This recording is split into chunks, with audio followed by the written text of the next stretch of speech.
મોરબી ખાતે પોલીસની જે તમામ પ્રકારની કામગીરી છે એનો આજે રિવ્યૂ કરવામાં આવેલો છે. આજે સવારે મોરબીના તમામ જે ઉદ્યોગપતિઓ અને તમામ પ્રકારના ટાઇલ્સ એસોસિએશન હોય, પેપર મિલ હોય, ટ્રાન્સપોર્ટેશન હોય, એક્સપોર્ટર હોય, બધા જોડે મિટિંગ કરી છે. એને જે આપણે એસઆઈટીની રચના કરવામાં આવેલી હતી એ એસઆઈટીની કામગીરી પણ સમીક્ષા કરવામાં આવેલી છે. મોરબીના તમામ જે ઉદ્યોગકારોની જે રજૂઆત હતી એ પણ આજે પોલીસ દ્વારા બધું નોંધવામાં આવેલી છે. એ લોકોને જે મુદ્દાઓ હશે એ બધાની તપાસ કરશું અને સાથે સાથે મોરબી જિલ્લાની જે ક્રાઇમની રિવ્યૂ પણ કર્યો છે. મોરબી જિલ્લામાં ખૂબ જ કાયદો વ્યવસ્થા ખૂબ જ સારી છે. કોઈપણ પ્રકારના મોટા ક્રાઇમોમાં ઘટાડો થયેલો છે. તમામ પ્રકારની જે ગેંગો છે એ પણ બધા કંટ્રોલમાં છે. અને સાથે સાથે જે મોરબીમાં સુરક્ષા સેતુ સોસાયટી અને સ્ટુડન્ટ પોલીસ કેડેટની કામગીરી છે એ કામગીરીની પણ આજે મિટિંગ રાખવામાં આવેલી હતી. અને મોરબી જિલ્લામાં જે પોલીસ સ્ટેશનોમાં જે સ્કૂલોમાં સુરક્ષા સેતુ સોસાયટી અંતર્ગત સ્ટુડન્ટ પોલીસ કેડેટની જે સ્કીમો ચાલે છે એ સ્કીમોનો પણ આજે રિવ્યૂ કરવામાં આવેલો છે. મોરબીનો કાયદો વ્યવસ્થાની વાત કરીએ તો જ્યાં ક્રાઇમની પરિસ્થિતિ ખૂબ જ કંટ્રોલમાં છે. તમામ પોલીસ અધિકારી કર્મચારીઓ ખૂબ જ સરસ મહેનત કરેલી છે. તમામનું અભિનંદન આપું છું. આ વર્ષે જે નવરાત્રિ હતી એ મોરબી જિલ્લામાં ખૂબ જ શાંતિપૂર્ણ રીતે અને સરસ માહોલમાં તમામ ગરબાના જે આયોજન હતા એ પણ સફળતાપૂર્વક પૂર્ણ થયેલા છે.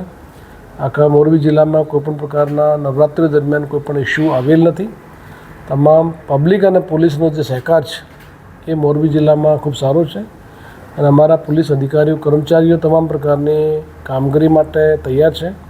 ભવિષ્યમાં પણ અમારી જે પ્લાનિંગ હશે એ અમે આજે ચોક્કસ આની રણનીતિ ઘડીશું અને ભવિષ્યમાં પણ મોરબી જિલ્લામાં કાયદો વ્યવસ્થા કંટ્રોલમાં રહે એ તમામ પ્રકારનો પ્રયાસો પોલીસ દ્વારા હાથ ધરવામાં આવશે. વિવિધ એસોસિએશન જે મુલાકાત હતી એમાં કયા પ્રશ્નો આવ્યા હતા એ બાબતને શું નિવેદન?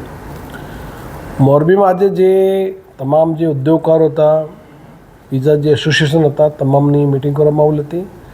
એ લોકોની મિટિંગમાં જે મોટાભાગે જે એ લોકોને ધંધાકીય જે તકલીફ પડતી હોય, દાખલા તરીકે ટ્રાફિકની સમસ્યા હોય, લેબરના વેરિફિકેશન ઇસ્યુ હોય, સાથે સાથે જે એસઆઈટીમાં એ લોકોની જે અરજી આવેલી હોય એ અરજીઓના નિરાકરણ બાબતમાં હોય એ તમામ પ્રકારના મુદ્દાઓ આજે ચર્ચા કરવામાં આવેલી છે. અને અમારી જે ટીમો છે એ તમામ દિશાઓમાં આ તમામ મુદ્દાઓ ઉપર કાર્યવાહી કરશે અને એક ચોક્કસ એનો સફળતાપૂર્વક રિઝલ્ટ આવે એ પ્રકારના પ્રયાસો પોલીસ દ્વારા દોરવામાં આવશે. સીટની જે રચના કરી છે, સીટની અત્યાર સુધીમાં કેટલી રિકવર છે અને ટોટલ કેટલા બદલા? સીટની જે રચના છે એ બહુ સારી કામગીરી અત્યાર સુધી કરવામાં આવેલી છે. અને સીટના ડાયરેક્ટલી ઇનડાયરેક્ટલી બે પ્રકારના બેનિફિટ મળતા હોય છે. અમુક અરજીઓ સીટના પ્રેશરના કારણે બીજા જિલ્લાઓમાં, બીજા રાજ્યોમાં લોકો ઉદ્યોગકારોને જે પૈસા ફસાઈ જતા હોય છે એ સીટના નામથી પણ નીકળી જતા હોય છે.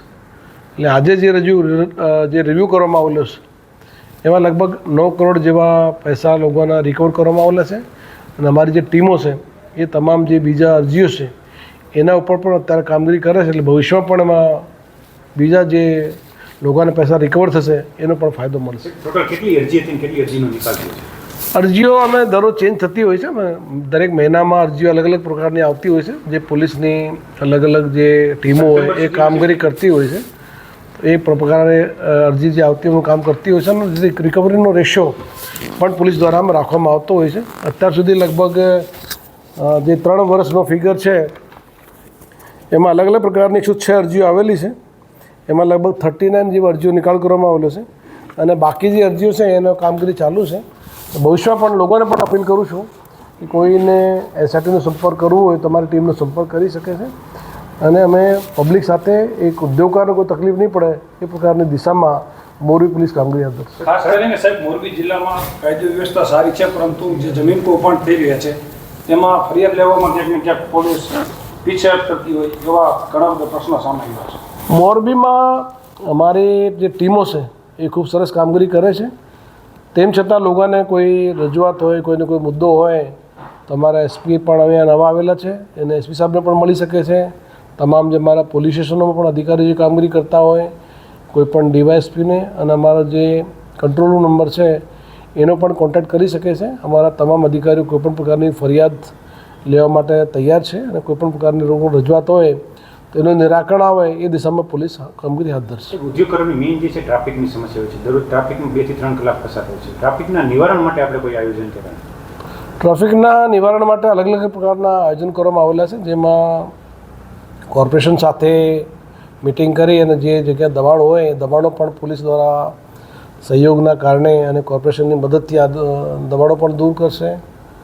બાકી જે જગ્યાઓ પર અમુક જગ્યાએ ટ્રાફિકના ડાયવર્ઝન હોય, ટેકનિકલ મુદ્દાઓ, સ્ટ્રક્ચરલ મુદ્દા હોય એ દિશામાં પણ પોલીસ સ્ટડી કરી અને નાના મોટા જે પ્રોબ્લેમના કારણે વધારે ટ્રાફિકનું ભારણ રહેતો હોય એ સ્ટડી કરી અને એ જગ્યા ઉપર પણ કેવી રીતે વધારે સારો ટ્રાફિકનું મેનેજમેન્ટ કરી શકાય એ દિશામાં પોલીસ હાથ ધરશે. ટ્રાફિક જે વાત કરી છે, ટ્રાફિક પોલીસ પણ ઓછી છે અને ટીઆરબી પણ ઓછી છે, તેને વધારવા માટે કંઈ પ્રયાસ? રાજ્ય સરકાર દ્વારા જે ટ્રાફિકના જે અધિકારીઓ છે, કર્મચારીઓની નિમણૂક કરવામાં આવતી હોય છે. અમારા જે પ્રમાણે રિક્વાયરમેન્ટ હોય એ પ્રકારની સરકાર પણ રજૂઆત ધ્યાને રાખી અને આપતી હોય છે. ભવિષ્યમાં પણ મોરબીની જરૂરિયાત થશે તો અમારી જે નવી સેવામાં જે દરખાસ્ત હોય એમાં મોરબીમાં સમાવેશ કરી અને વધારે ટ્રાફિકના કેવી રીતે ડિપ્લોયમેન્ટ વધારે કરી શકાય એ પ્રકારનો પ્રયત્ન હાથ ધરશું. સાહેબ, ખાસ કરીને જે દારૂનું દૂષણ ડામવા માટે લોકોએ હવે જનતા રેડ મોરબી જિલ્લામાં ઘણી વખત સામે આવ્યું છે. હાલમાં 1 મહિનામાં 4 વખત જનતા રેડ થઈ છે. પોલીસ એ બાબતે કઈ રીતની કામગીરી કરે છે? અમારા તમામ જે અધિકારીઓ છે કોઈપણ પ્રકારની જે અસામાજિક પ્રવૃત્તિ હોય એને ડામી દેવા માટે કડક સૂચના આપવામાં આવેલી છે. લોકોને પણ અપીલ કરીએ છીએ કે કોઈપણ જગ્યા પોલીસનો સહકાર લઈ અને પોલીસને જાણકારી આપે. પોલીસ પોતાની રીતે મહેનત કરતી હોય છે, પણ અમારા કંટ્રોલ નંબર હોય પોલીસ સ્ટેશનોમાં પણ અધિકારીઓ કોન્ટેક્ટ કરી અને તમામ જે પ્રવૃત્તિ છે એને ડામવા માટે અમે કટિબદ્ધ છીએ. ભવિષ્યમાં પણ અમે કામગીરી કરીએ એ પ્રકારના અધિકારીઓને સૂચના આપવામાં આવેલી છે.